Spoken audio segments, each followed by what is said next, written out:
Last time on Vital's DH test session. Here we go, up. Yeah.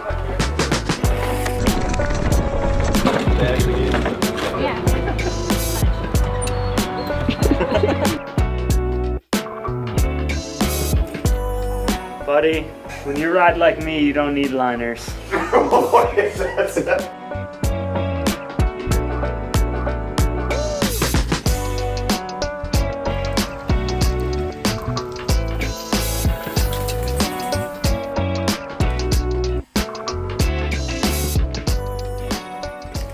We tried to race our bikes on a downhill track. We eliminated Dennis. So sort of a change of plan. I think at this point, we're going to unfortunately scrap that idea. Yesterday was kind of a wash. It was not a wash. Yesterday wasn't a wash. Feeling good, man. Sun's out. The dirt should be really, really nice. Our bikes are dialed and can't wait to do laps with the boys. The weather is good, so mood is up. Definitely tired after 5 days of trying bikes, but Trying to ride bikes. Hit some speed bumps along the way. Yeah, I'm excited for today. I think it'll be good. Conditions will be good and should give us a real feel of what the bikes are going to be like. I'm riding the Propane again today, and my first impressions of it were not great, and I'm hoping to take a little bit more time to set the bike up and feel it and have some fun and fly some jumps and get a good feel for the bike and actually be able to like really truly tell how the bike is.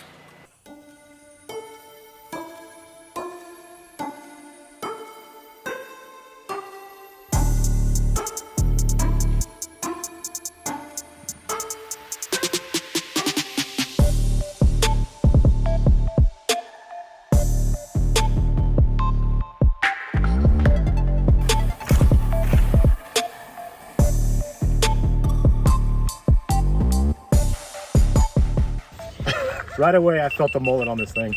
Really? Like very much placeable in those turns. Oh, like I could place it where I want it. This bike just feels bigger than all the other ones I've been on. So that's why I was riding that yesterday. Yeah, This thing felt a lot more maneuverable. interesting. You guys also have slid the fork down from when I was riding it, so maybe it's putting you a little further back. Which would be better because you're taller. Also, my tinted lenses Yeah, dude, there's some those trees? shadows today. Yeah. and the shadows, I completely missed that little kicker on the right. Oh, you couldn't even see Like I it. completely missed. Did you see that?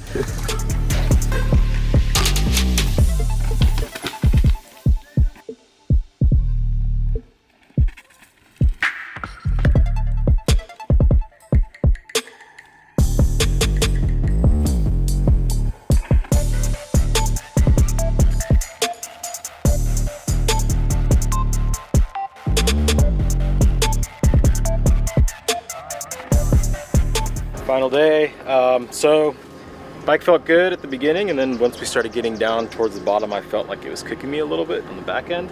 So we're gonna go ahead and close up the rebound circuit here, see if we can get it to dampen. That's all the way closed. Let's see what it does.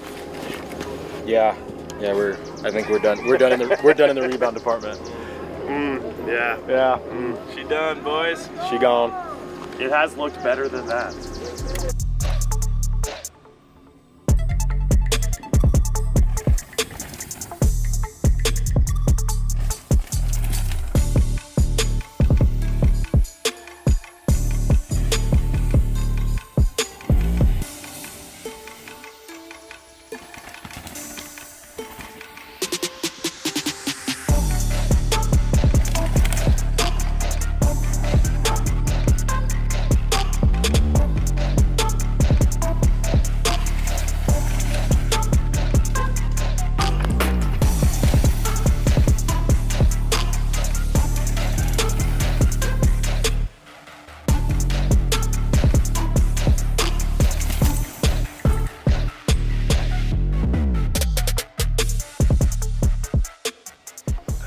Mountain Creek is, I think, the longest continually running lift access bike park in the Northeast.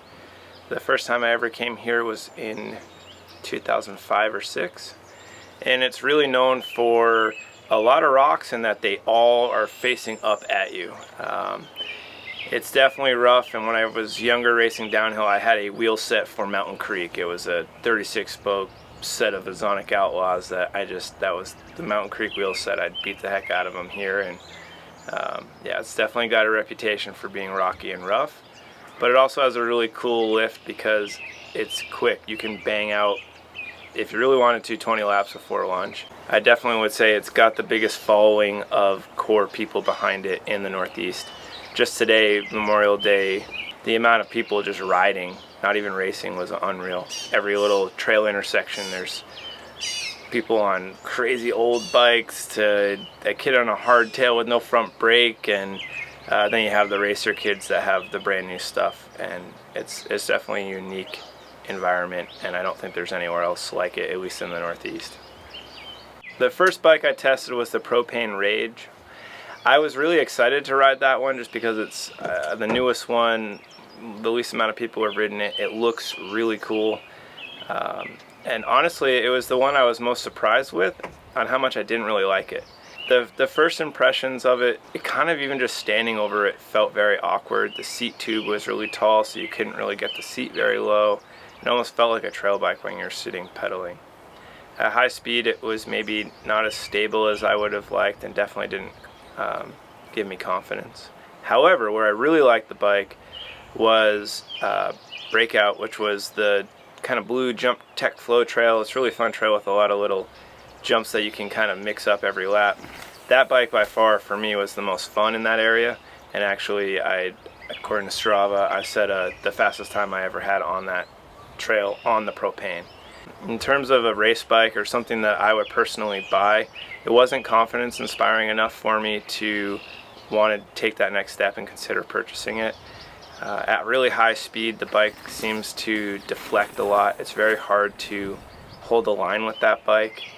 If you made a mistake, it seemed like it would make the mistake snowball, and it just kind of added to the mistakes, where some of the other bikes, you could make a mistake and still muscle the bike into place. So some of the components I really liked on the bike were the cockpit. The stem aesthetically was really pleasing and was a nice length and height.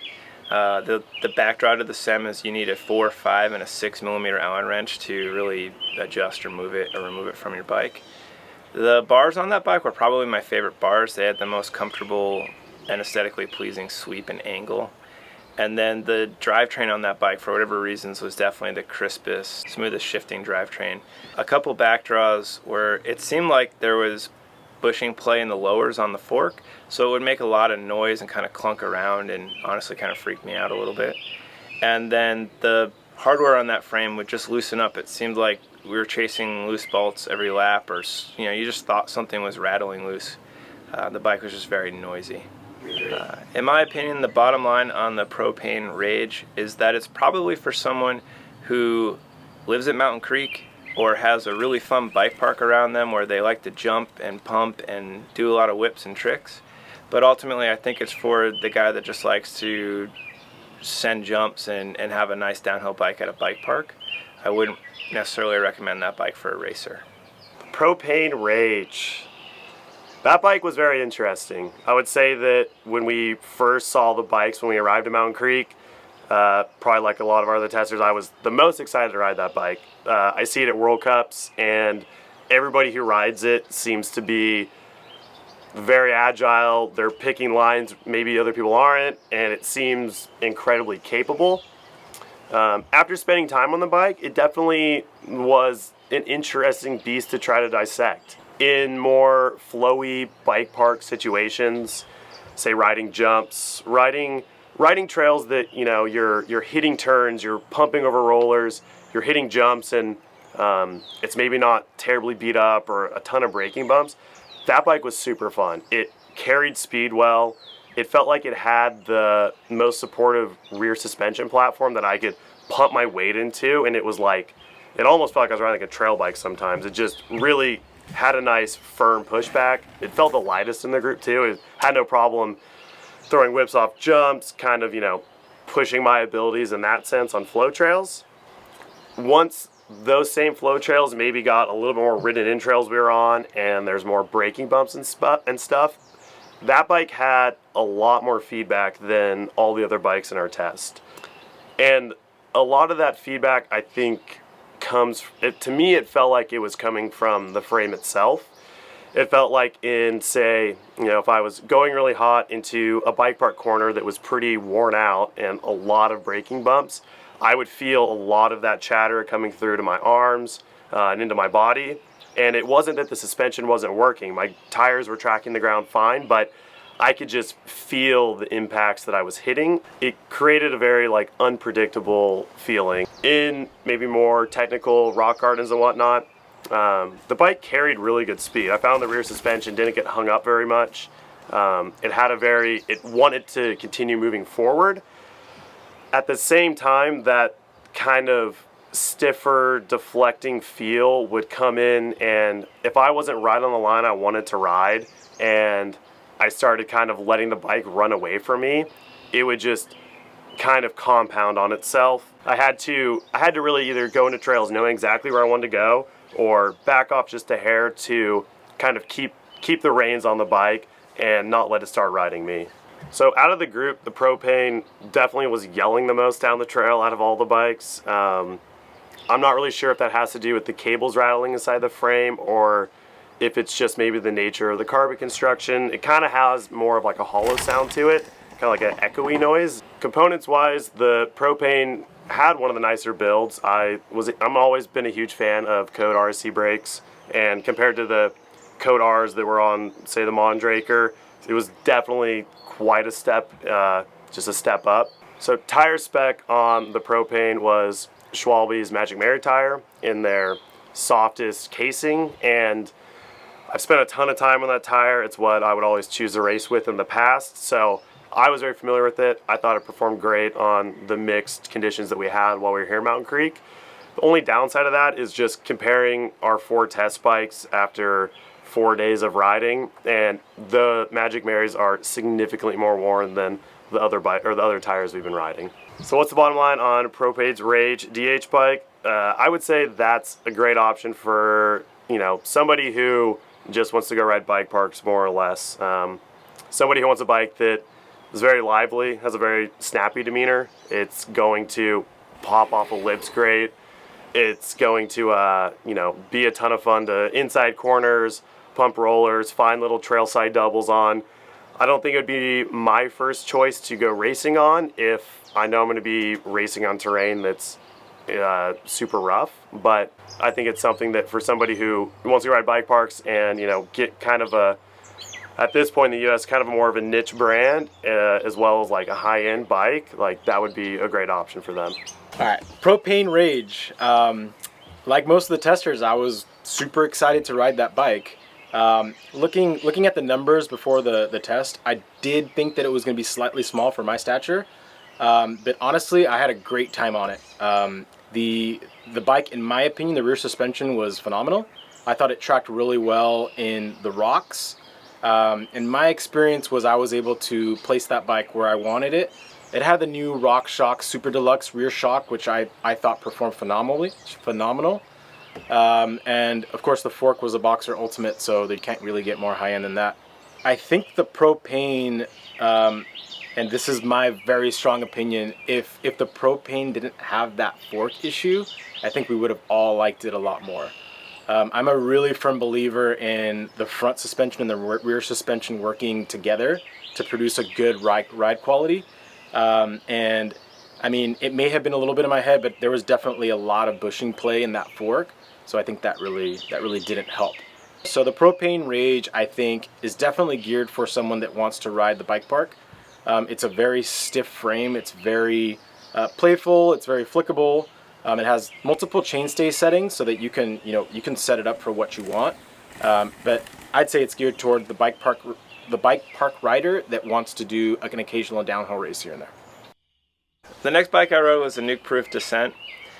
Overall, I really like the aesthetic of that bike.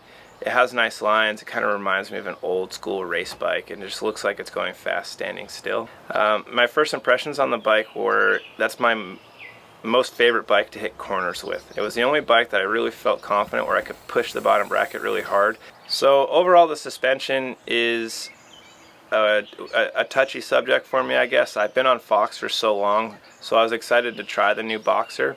And I can't say I loved it or that I was overly impressed. Setup is really easy with it, but I found that it seemed to get really overwhelmed if you were like landing into braking bumps on the brakes. It seemed to want to dive or flex back at me. The rear shock felt fine. Not perfect, but pretty good overall. But I definitely found that the Boxer just didn't give me the stiffness in the chassis or the hold-up that I was accustomed to with a different brand. The tires spec'd on the Nuke-Proof were the Michelin 22s, and I was a little skeptical at first because they have pretty tall knobs and almost look like a mud tire. I was worried that the side knobs maybe would deflect or be skittish on loose over hard stuff, but as I got comfortable on those tires, those are actually really confidence inspiring. It felt like when the side knobs would fold, it was a predictable fold. It didn't sort of feel skittish or dance around on me.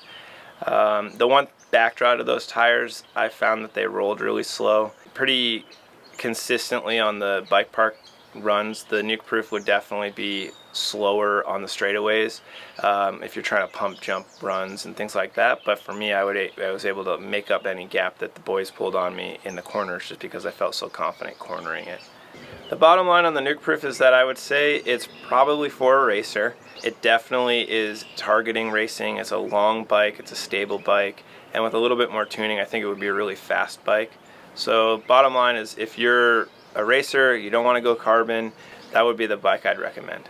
So Nuke-Proof's Descent 2.9 was, after spending more time on it after our first day, what turned out to be probably my favorite bike in the test. With my background of racing a lot, I definitely tend to lean towards bikes that are going to provide the most stability, are going to be the most confidence inspiring as I start to push my limits, go faster. The bike was probably the easiest for me to just kind of hold on and let it do its thing and work for me. The only kind of downside to that for me was that once I would pick a line and kind of choose the direction I was going through a section, I was pretty much stuck with where I was going to be. I had more trouble with that bike kind of getting it out of a line and quickly moving it into another one. That's kind of a pro and a con, maybe depending on how you ride. For me, more often than not, I enjoyed it. It meant that I could go into sections charging, and I could trust the bike to, keep up with what was happening, maintain speed, and not get me in a situation that I felt like I was, riding over my head. I found the Nuke-Proof was incredible to corner on. It maybe wasn't the type of bike that I would choose to go inside and just blow up a corner and roost it, but for, a mix of, say, flat corners on like a downhill track, and especially on like really fast, high-speed, long bike park corners, I could just set into like a turning angle and know that bike was just gonna carry the same line all the way through. It wasn't gonna deflect or do anything weird. It definitely, I think, where my body fell on that bike especially, promoted pushing it harder in corners, knowing that it wasn't gonna do anything weird. So what's the bottom line on Nuke-Proof's Descent downhill bike? I would say that that's a great option for somebody who wants to go racing and be competitive, and maybe you don't have support and you're gonna go buy a bike at full pop. The build that we tested was very capable to be competitive in a race environment. It's definitely not my first choice for a bike if I was, living somewhere that I have mostly flow or jump trails, as it takes a little bit more energy to move around. But, I could see myself, if I wanted to get back into racing, say next summer, heavily considering the Nuke-Proof as, a potential contender to go racing with. So the Nuke-Proof Descent 2.9, that's my baby. That's the bike that I picked to race, and now kind of that we're not playing the mind game strategy on what we're gonna race. That's the bike that I picked to ride before the test session started. The Nuke-Proof Descent, I think on paper, is solid for a privateer race bike. What really stood out to me on that bike is how solid the chassis felt to me.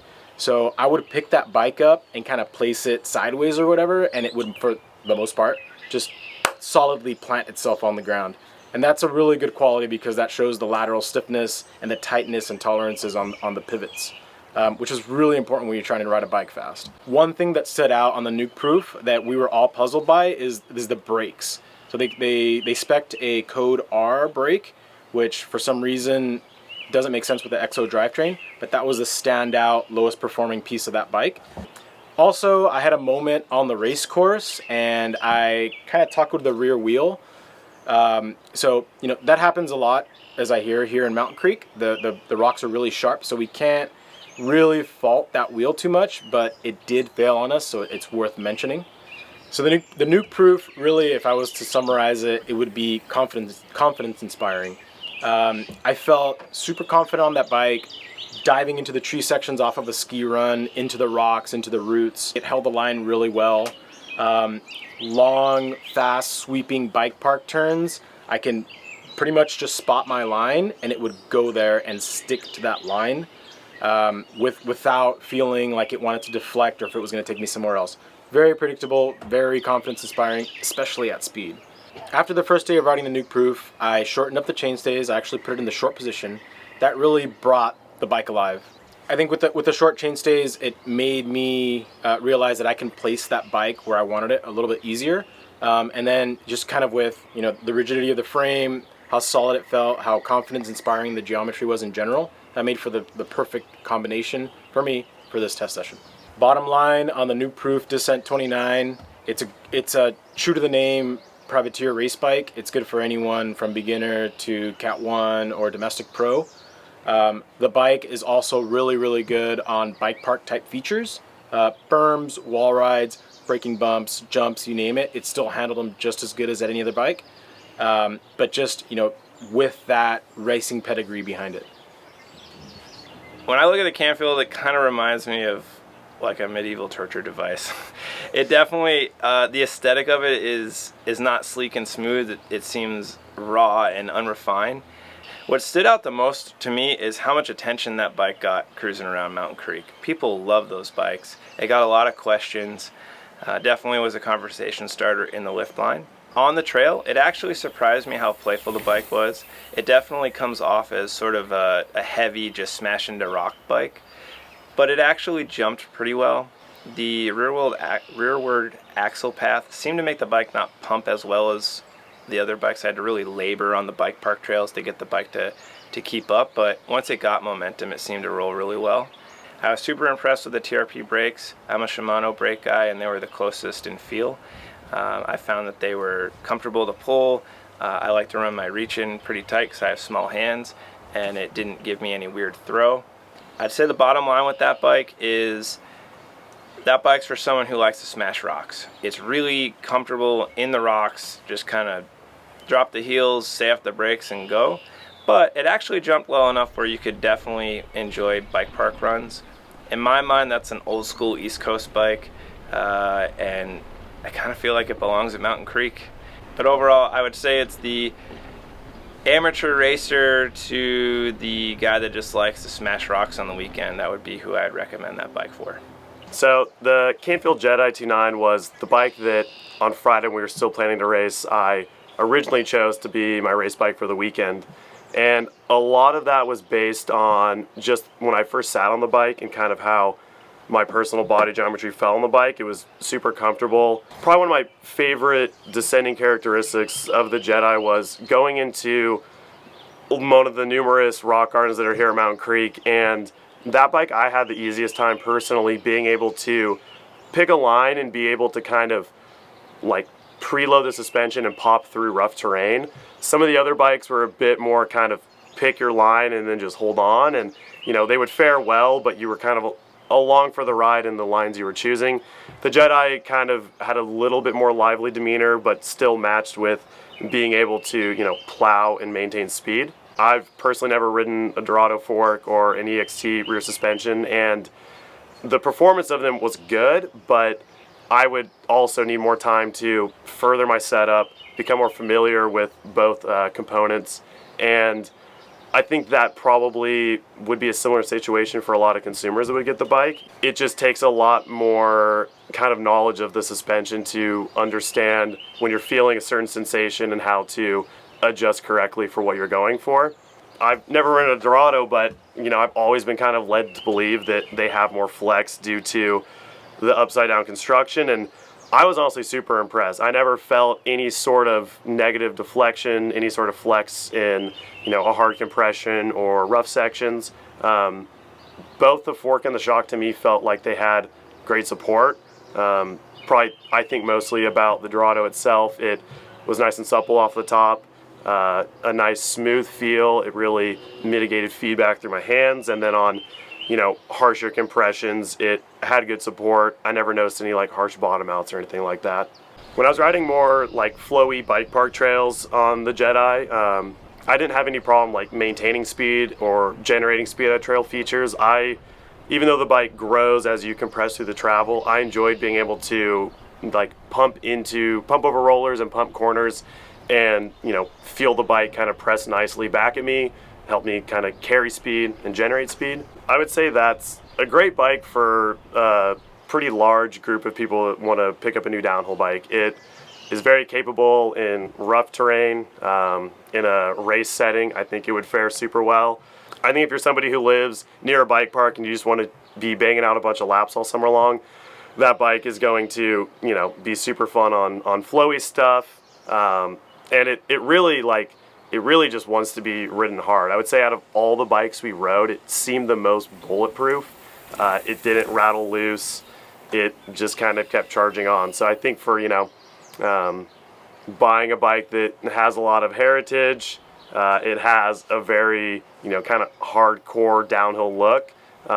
It's going to be a pretty sick downhill bike for really whatever you take it on. Being on the DH scene for a long time, Canfield's always been a name, both downhill racing and freeriding. Freeriding, I mean, one of the brothers was a freerider at the original Red Bull Rampage, and then racing in Colorado and New Mexico, you always saw him on the circuit. So I was pretty excited to ride the Jedi, especially in its newest iteration as a 29er. Marketed as a race bike, and I think in general it meets that that marketing title. So that was the first bike I rode all week, and it was also the last bike I rode. So it was a pretty cool opportunity to have that initial impression and then kind of like settle up on my final thoughts about it. Initial impressions on the Canfield Jedi, I was surprised, really. I did 2 laps the first day on it, and it was, surprised is the best way I can summarize it. So looking at the bike, it does look industrial. It definitely looks longer. A lot of the component selection looks heavier.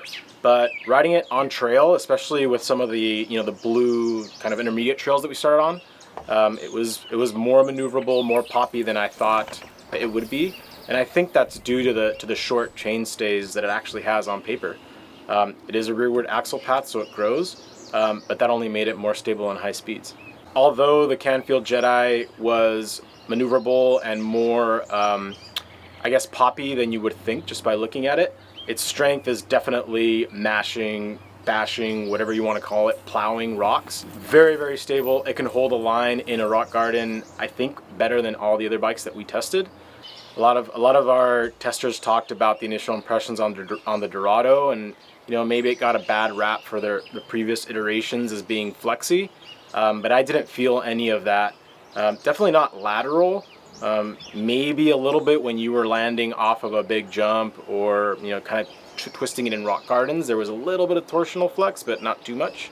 Weaknesses in the Canfield Jedi: the bike definitely had the heaviest feeling, just kind of in general with riding.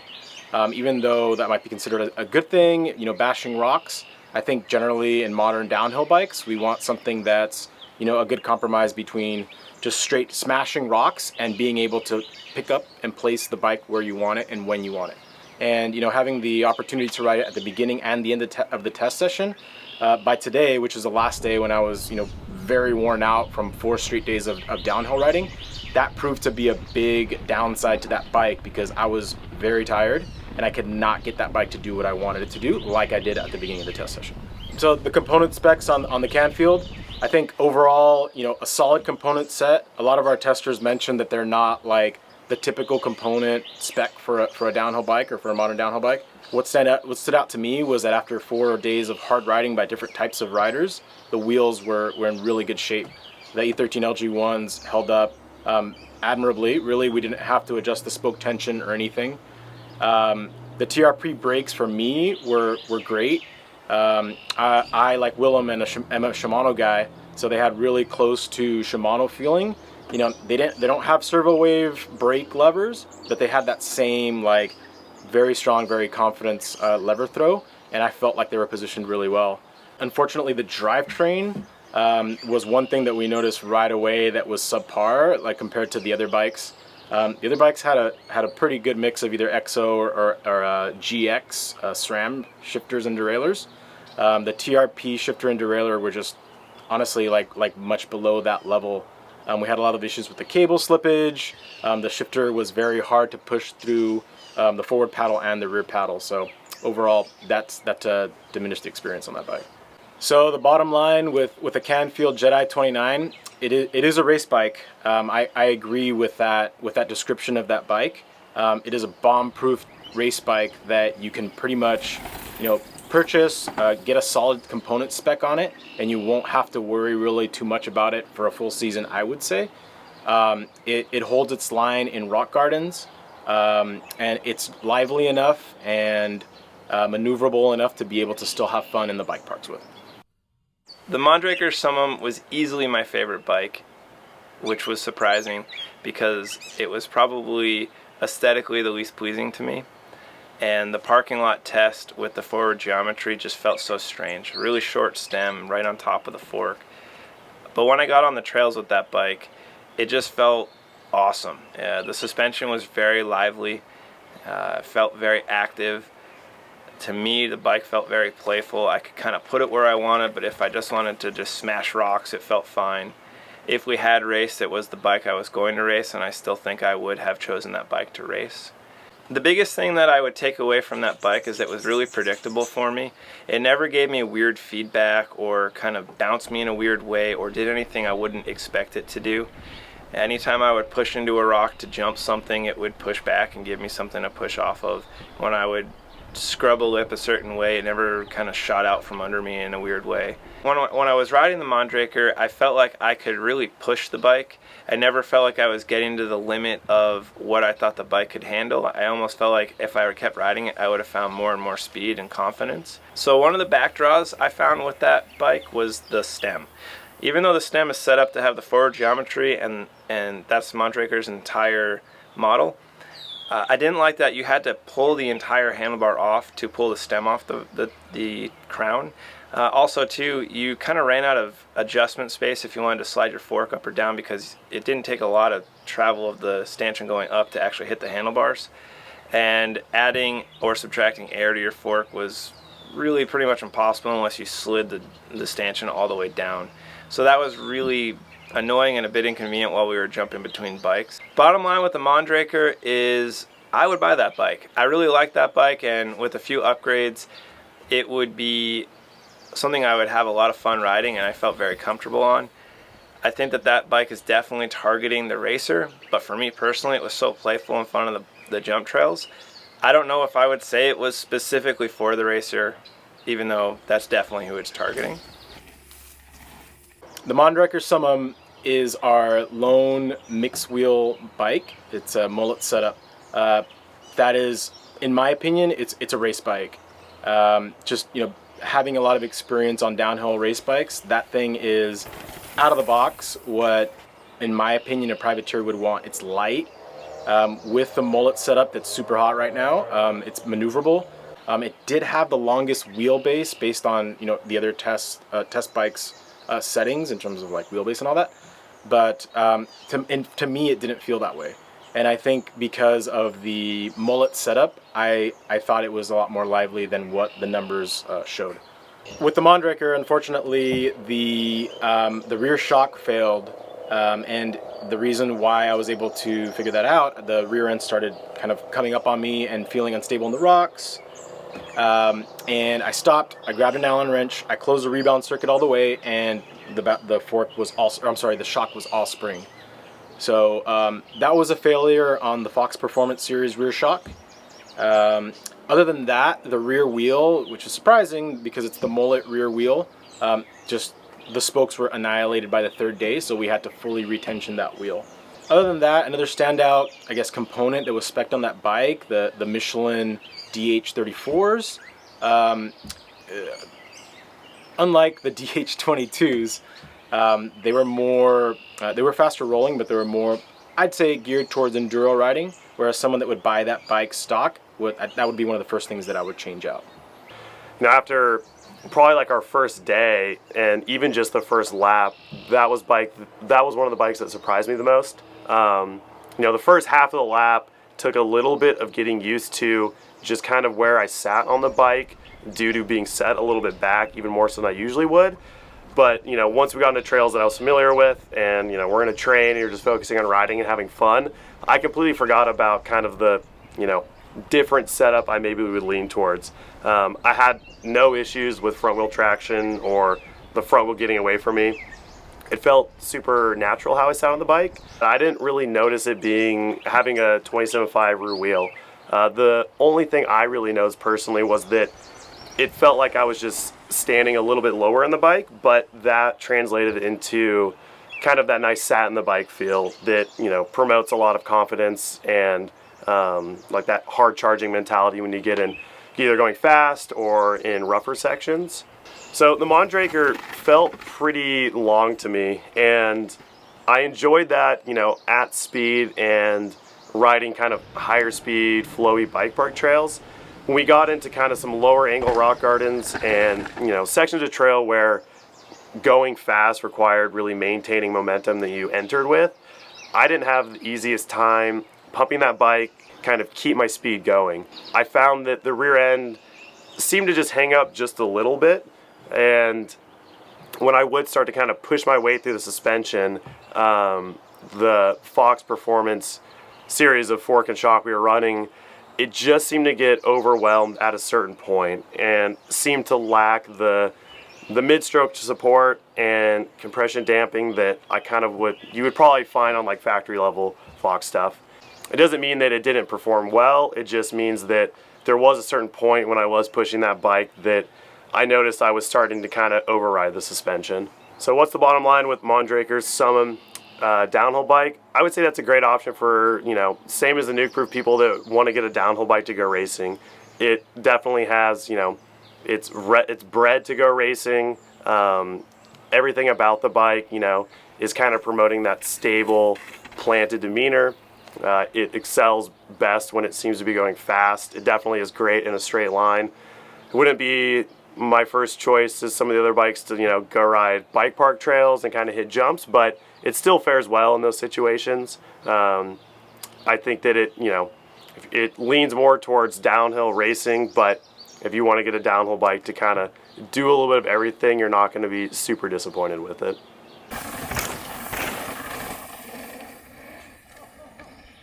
How did this test sessions go? Well, it definitely didn't go to plan, that's for sure. I had originally envisioned this being Vital takes test bikes and goes racing, and we started off on that path, and then it definitely went south with Dennis getting hurt, which was super unfortunate and kind of shifted our focus to just all of our testers riding all the bikes on hand and trying to equal time on them. That was followed by some weather, the lift being closed, some mechanicals. On top of that, I've just been had the gnarliest cold allergies. I don't even know what, but our camera guy Logan, his bag didn't show up originally. It's been a roller coaster, and to say that we got to the end of today, and I can confidently say that we rode all the bikes hard, we all got good time on them, and are leaving with a really nice, well-rounded impression of every bike on a variety of terrain, I think just goes to show that we tried hard, we did our best, and even with some interesting cards dealt, I think this was probably one of our best test sessions that I've been a part of.